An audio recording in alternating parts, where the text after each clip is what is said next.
थे, एक महात्मा थे, वो केवल भजन करते थे, दिन रात भजन करते थे, भोजन नहीं बनाते थे।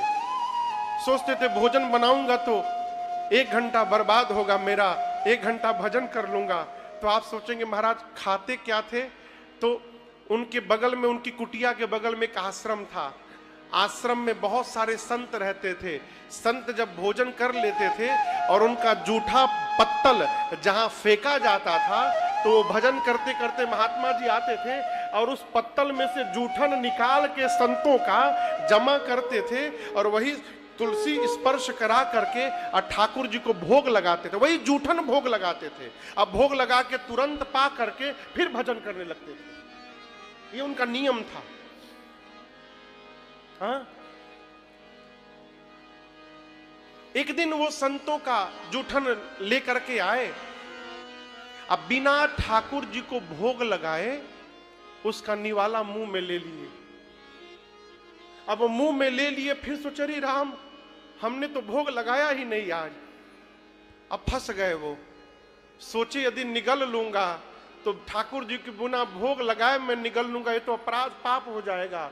बाहर निकाल दूंगा तो ये संतों की जूठन प्रसादी थी, उस प्रसादी का अपमान हो जाएगा। अब मैं करूंगा क्या? अब आपको बताऊं, रात को वो निवाला ले करके अब मुख में बैठे हुए हैं, न निगल रहे हैं न बाहर निकाल रहे हैं। पूरी रात बीत गई। और ये मैं कोई मनगढ़ंत कहानी नहीं सुना रहा हूं, ये सत्य घटना है, इसी कलयुग की घटना है। निवाला लेकर पूरी रात बैठे रहे मुंह में, न भीतर ले रहे न बाहर निकाल रहे हैं। सवेरे उनके सामने ठाकुर जी प्रकट हो गए। साक्षात भगवान उनका ये भाव देखकर प्रकट हो गए। बोले क्या हुआ, फंस गए हो? हैं? कोई बात नहीं, भोग नहीं निकला है तो मुख से निकालो, मैं भोग लगा लेता हूं, फिर खा लो। बोले प्रभु मैं अपना जूठन कैसे खिलाऊं आपको? भगवान बोले आज तक न जाने किसका किसका जूठन खिलाया, तब कोई सोच नहीं थी।